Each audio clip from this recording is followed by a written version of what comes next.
So right now I'm in West Hollywood. Today was the first day of Politicon. Mike Cernovich has a booth set up for Hoaxed. For Hoaxed movie, yes. It's what is Hoaxed about?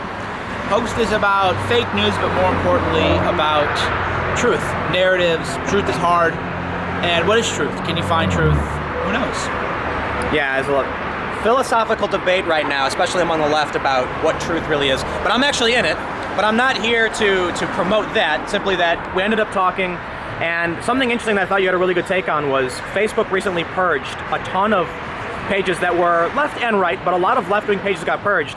Top watch pages, yeah. A lot of those, but there was also one called Reverb Press. Mm-hmm. What was interesting about that is they actually celebrated the banning of Alex Jones and then recoiled and said, how can Facebook be the arbiter of truth and ban us? So, I'm curious about what your take is on, we can talk about this.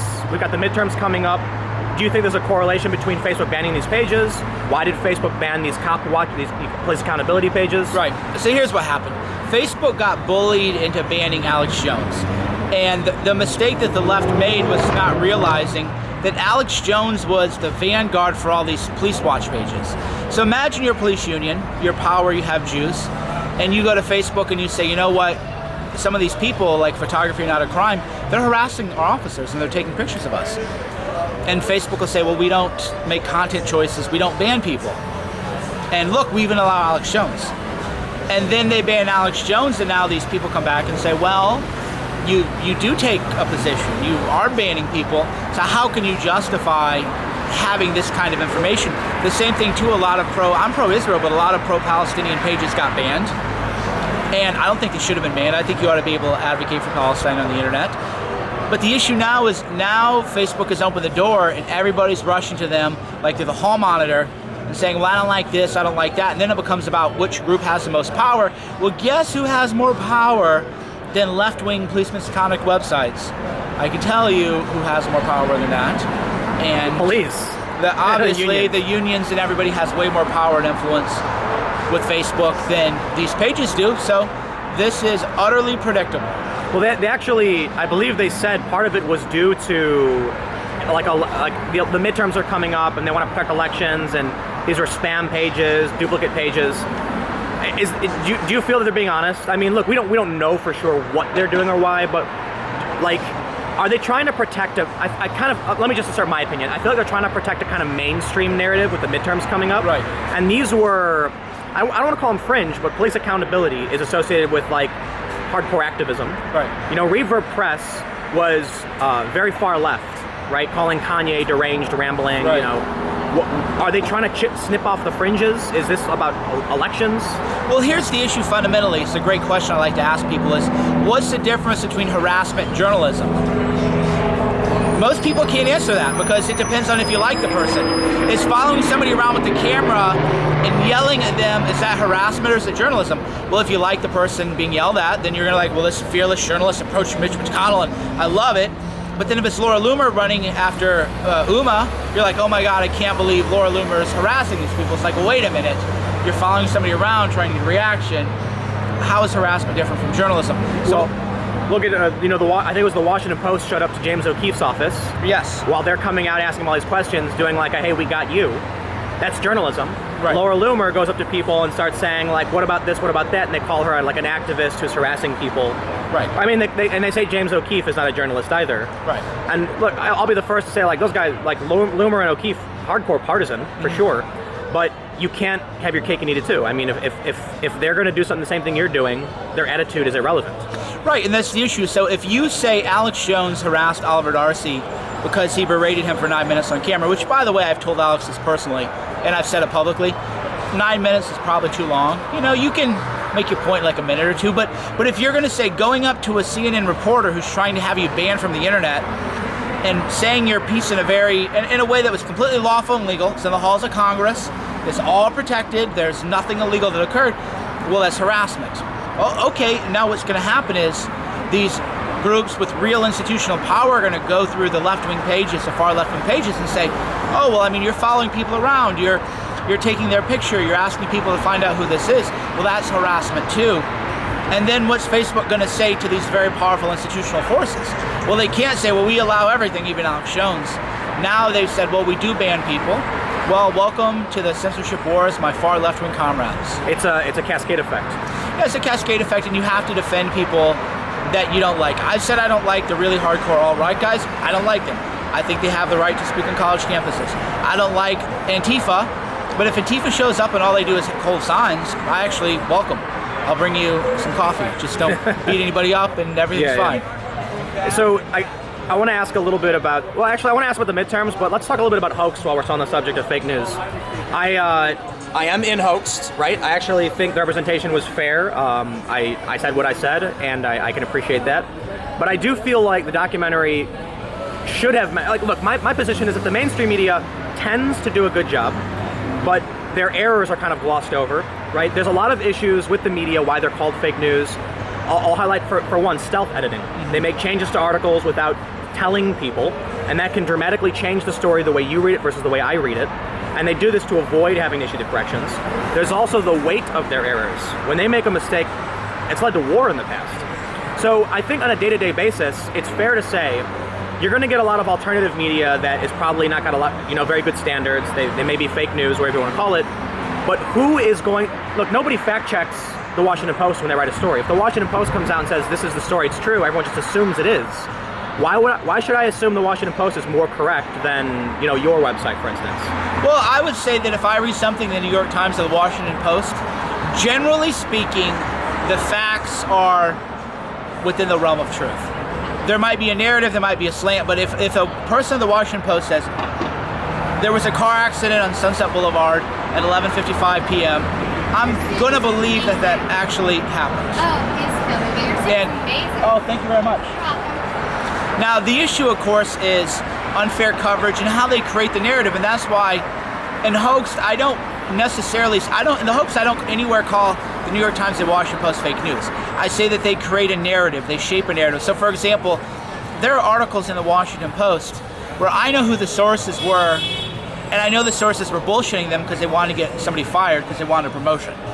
So the article says 2 sources told us, some guy did this bad thing. Well, that's true, 2 sources did tell them, but I happen to know the 2 sources, and I know that they made it up because they wanted to get that person fired because one of their friends wanted to get moved into the job. So that's complicated. It's a challenging issue, and it's a challenging issue, and the problem with these legacy publications is they're not willing to admit, it's hard. How do you know if you're not being played by a source? 2 sources isn't that many. A couple guys in the White House say, hey man, we want to get our friend in this job. Let's just say this guy did a bad thing. You have 2 sources, you have a story. There you go, boom, the guy's gone. His life has completely changed. So when the Washington Post and the New York Times makes an error, it's like a real error. When I say something on Twitter that maybe is inaccurate or something, it's like, okay, that was dumb, it was embarrassing. But we're not going to have a housing bubble because of my tweets. We're not going to have a war in Iraq because of my tweets. So there is a difference, and that's why we focus the way we focus. It's really interesting to me because, I'll say this. People are going to criticize me for talking to you. It's like they claim that we're best friends simply because I see you at Politicon and say, oh, you did a documentary, let's talk. I don't know a whole lot about your politics other than you're like a Trump supporter guy, but they really hate you. Right? You have nowhere near the influence of the New York Times when it comes to putting out stories, but they're like, you're the problem with fake news. And I'm like, here's a challenge that I see. Is Mike Cernovich allowed to be wrong?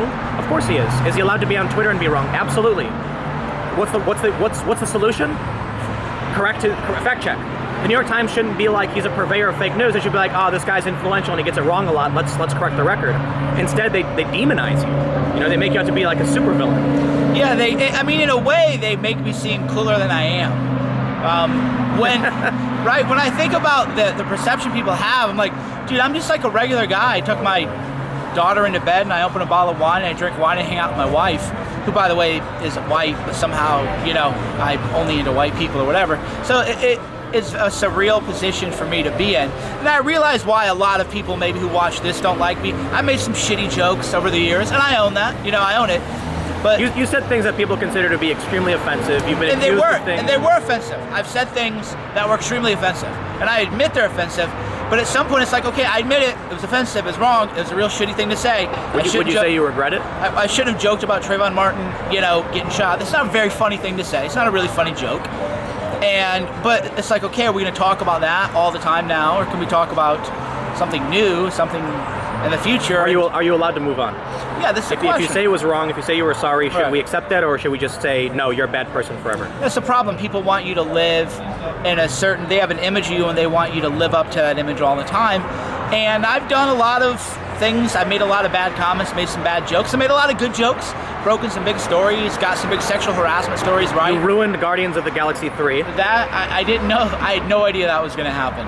I am sorry to the Guardians fans because I know you wanted to watch the film.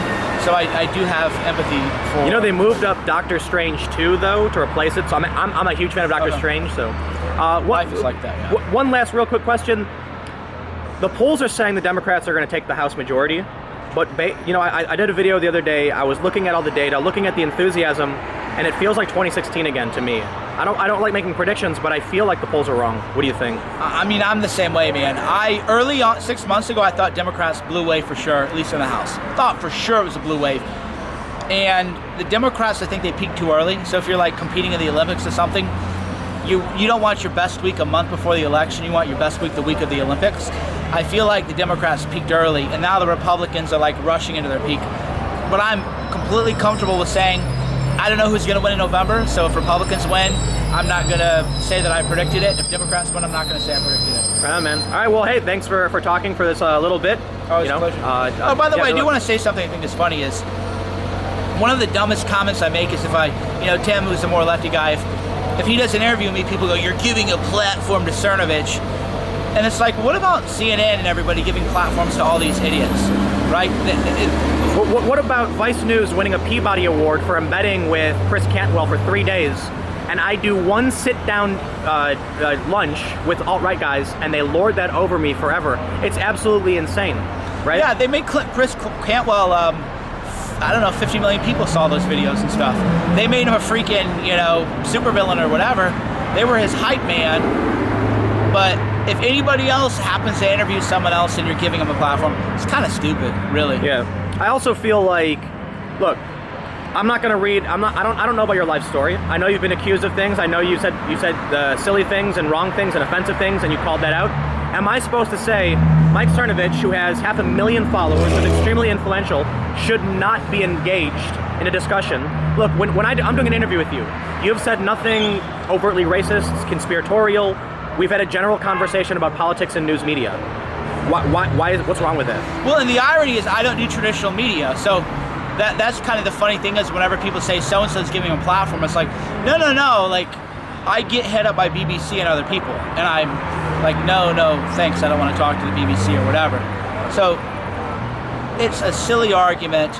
You should be talking to each other, and then people can watch this video and argue with the video and everything. And the idea that anybody ever gave me a platform, I always thought was like weird. Like I'm like a thing. I'm here, okay?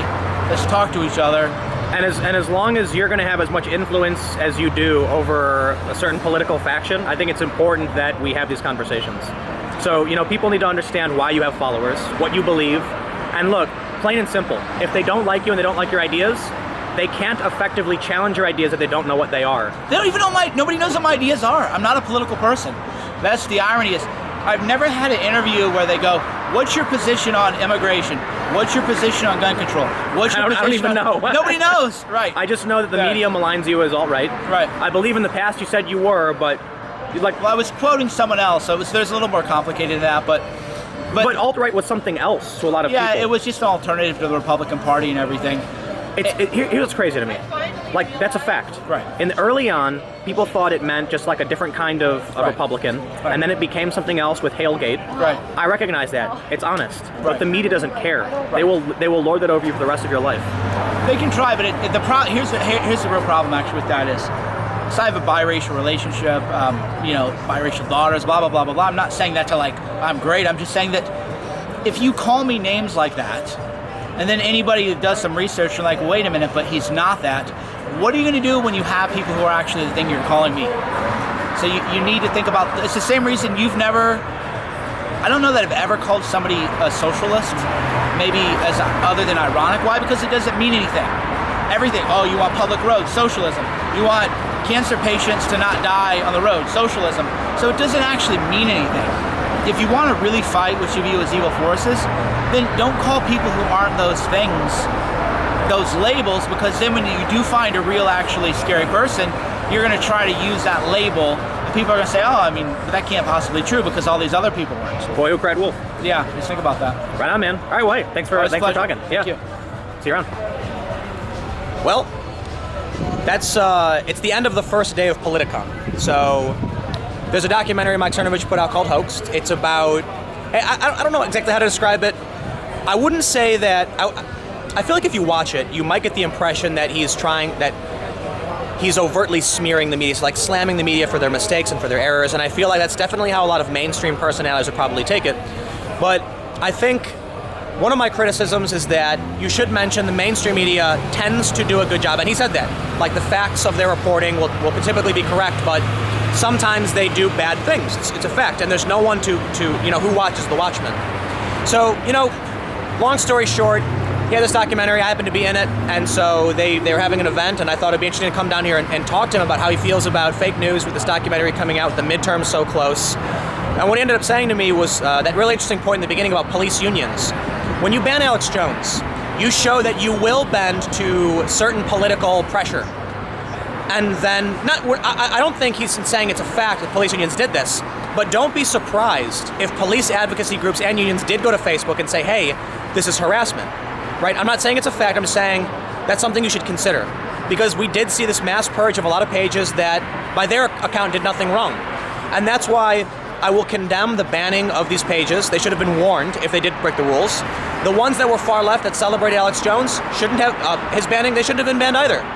But here we are, and as Cernovich said, welcome to the censorship wars. So I got another day at Politicon. I'm going to try and get some different interviews. And, there you have it. I will have some more videos on my second channel, which will be same as always, and that's youtube.com/TimCastNews. So you can follow me on Twitter @TimCast, and I'll see you all on the second channel in a couple hours, or I'll see you tomorrow at 4 p.m.